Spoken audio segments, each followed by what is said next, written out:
Welcome to the apothecary diaries season 1 episode number 4। Episode के start में हम माओ को मिस्ट्रेस लियुया के महल में देखते हैं, जहां पर उनकी लेडी इन वेटिंग मतलब दासियां माओ को धमका रही थी कि उसने लियुया का मनपसंद खाना क्यों नहीं बनाया। माओ जानती है कि ये सब उससे नफरत इसीलिए कर रही हैं क्योंकि वो लेडी ग्योको की लेडी इन वेटिंग है। वो माओ को लात मारकर बाहर भगा देती हैं और दूसरा खाना बनाने का ऑर्डर देती हैं। और हमें पता चलता है कि माओ को ये सब राजा के हुक्म की वजह से सहना पड़ रहा है, क्योंकि ग्योको ने राजा को उस ऑर्डर के बारे में बताया था जो असिस्टेंट लेकर आया था। तो राजा ने माओ को ऑर्डर दिया कि वो बीमार पड़ी लियुया का ख्याल रखे, और अगर उसने जरा भी नानुकुर करी तो समझो उसका सर धड़ से अलग। माओ अपनी कम रैंक वाली दोस्त को बताती है कि आजकल उसकी ड्यूटी मिस्ट्रेस लियुया के पास लगी हुई है, जो उस जहर से बीमार पड़ी हुई है जिससे उसके बेटे की जान चली गई थी। इसलिए उनके खाने की जिम्मेदारी माओ के सिर पर थी। तो माओ बड़े ध्यान से उनके खाने का इंतजाम करती है जो उनका जहर निकाल सके, लेकिन लियुया की दासियां उसको उसका काम करने ही नहीं दे रही थी और अपनी चला रही थी, और साथ में माओ को लात मारकर बाहर भगा रही थी। वो लियुया को ऐसा खाना खिला रही थी जो अभी उनकी बॉडी नहीं संभाल सकती थी। उन्होंने राजा के ऑर्डर का बिल्कुल भी ख्याल नहीं किया और माओ को लियुया से दूर रखा। माओ की प्रॉब्लम जिनसी देख लेता है और उन दासियों को धमकी देता है कि राजा को जब ये पता चलेगा तो उनकी माँ बहन कर दी जाएगी, जिससे वो सब डर जाती हैं और माओ के लिए रास्ता खोल देती हैं। माओ लियुया की जांच करती है और पाती है कि वो काफी कमजोर है, जिसके लिए उसे चावल का पानी पीना पड़ेगा। पर अचानक माओ ने देखा कि लियुया के चेहरे पर अब भी वही मेकअप पाउडर लगा हुआ है जिससे उसके बच्चे की जान चली गई थी, जिससे गुस्सा होकर माओ उनकी मेकअप इंचार्ज को एक थप्पड़ दे मारती है कि जिस पाउडर को बैन कर दिया गया है उसको इस्तेमाल क्यों किया जा रहा है। माओ उसे घसीटते हुए दूर ले जाती है और वही पाउडर उसके मुंह पर उड़ेल देती है और बताती है कि उसका हाल भी मिस्ट्रेस लियुया जैसा ही हो जाएगा।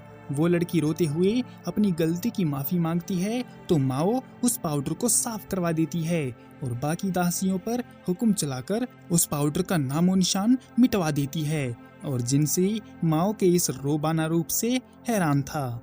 लियुया की तबीयत उम्मीद से ज्यादा खराब थी, लेकिन फिर भी माओ चावल का पानी पिलाना जारी रखती है और सफाई के लिए लियुया को गर्म कपड़े से भी पोंछ देती है। और जब धीरे धीरे लियुया में सुधार आने लगा तो माओ उसे बाकी चीजें भी खिलाने लगी, जैसे दलिया और फल इत्यादि।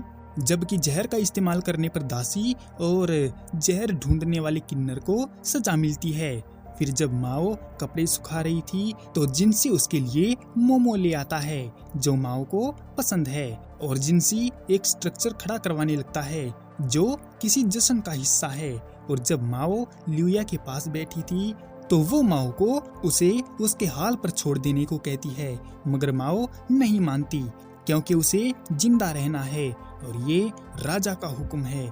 फिर माओ गर्म पानी करके लियुया को नहलाकर उसकी गंदगी उतार देती है और लगातार उसके खाने और कपड़ों का ध्यान रखती है।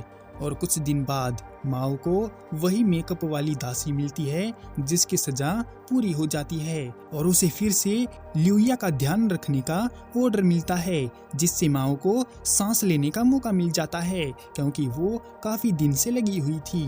और इसके 2 महीने बाद लियुया बहुत ठीक हो गई थी और खुद से चलने लगी थी। पहले माओ को लगा था कि लियुया एक नंबर की वाहियात और जलनखोर लुगाई है क्योंकि उसने ग्योको को थप्पड़ मारा था, लेकिन वो गलत थी। लियुया एक अच्छी मिस्ट्रेस है। लियुया को ठीक ठाक देखकर माओ वहां से जाने का डिसाइड करती है और उसके रख रखाव का सारा काम उसने दासियों को समझा दिया है। और माओ लियुया को हिम्मत रखने को कहती है कि वो फिर से माँ जरूर बन जाएगी। लियुया ग्योको की सलाह ना मानने के लिए शर्मिंदा है, नहीं तो आज उसका बच्चा जिंदा होता। लेकिन लियुया को नहीं लगता कि राजा अब उसके आसपास भी भटकेगा, और अगर वो भटकेगा नहीं तो बच्चा कहाँ से आएगा। जिस पर माओ उसको बताती है कि उसे राजा ने ही उसका ख्याल रखने को भेजा था और उन्हें लियूया की फिक्र न होती तो वो माओ को भेजते ही नहीं। फिर माओ लियूया के कान में राजा को फंसाने की टेक्निक बताती है जो उसे घर के पास वाले कोठे की उन सुंदर बलाओं ने सिखाई थी। अबे ठरकियों, इनको ज्यादा मत देखो वरना नजर लग जाएगी। फिर माओ ग्योको के पास जेट पवेलियन में वापस लौट आती है, जिसे देखकर होंग्यान, यिंगुआ, गुआन और आइलैंड खुश होती है।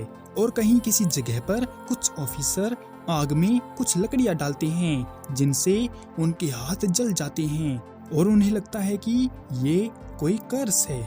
इसी के साथ the end of the apothecary diaries season 1 episode number 4। मिलते हैं किसी और वीडियो में, तब तक के लिए सयोनारा।